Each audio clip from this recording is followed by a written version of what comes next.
Oluvannyuma lw'ettabi ly'omuti Nakayima okusangibwa Kasozi Buma mu West Division ya Mubende okwogoka ne gukuba abantu okukakkana ng'abantu banna tebalutonze olwaleero ab'ebyokwerinda nga kw'otadde abavunaanyizibwa ku kifo kino ko n'ab'ebyobulambuzi basisinkanye okusalawo eky'okuzzaako. Abakkiririza mu Nakayima bano balambudde ekifo kyonna n'okwetegereza omuti guno ne kizuulwa ng'abantu abakuŋŋaanirawo bali mu bulabe. Omuti gwaffe guno Nakayima gulina amatabi agakoze ekyo era nga mugamanyi era nga twawa ebiragiro nti temubeera kumpi nnyo na muti ogwo naye ate era mmwe mukola ki era mmwe mubaabadde kyannaku nti obulamu bwagenze naye buli lwe tufiirwa buli tubeera n'ekyekango tufunengamu ekyokuyiga. Twagala ekifo kibeere nga kiri sekiwa ate kiri seefu eri buli omu. Mu lukiiko luno RDC Umar Lemawiya ategeezezza ng'abantu abaddusiddwa mu ddwaliro nga bali bubi omu ku bbaafu kati omuwendo guwezegwa abantu 5.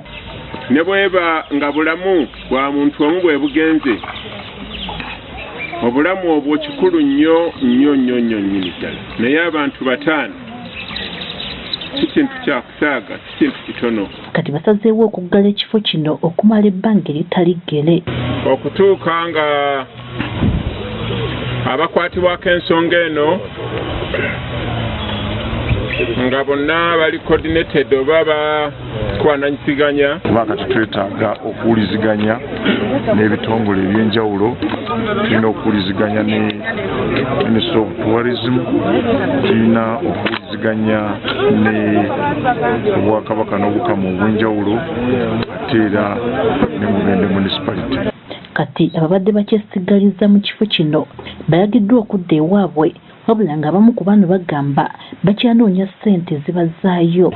Bw'otuuka wano abaana ne bagenda nga batereera naye maama n'ajja n'akuwa ennaku ziwabadde osuubira nti ennaku 2 ne zeeyongeramu nti ennaku 4. Kati n'olwekyo bwe mba naakamala ennaku 2 ate embuga ne bagiggala nekinkosezza kubanga n'entambula yennyini mbadde sinagiyiiya okulaba tutambudde tutya. Ekifo kino kikwasiddwa poliisi mu kiseera kino ye kivunaanyizibwako.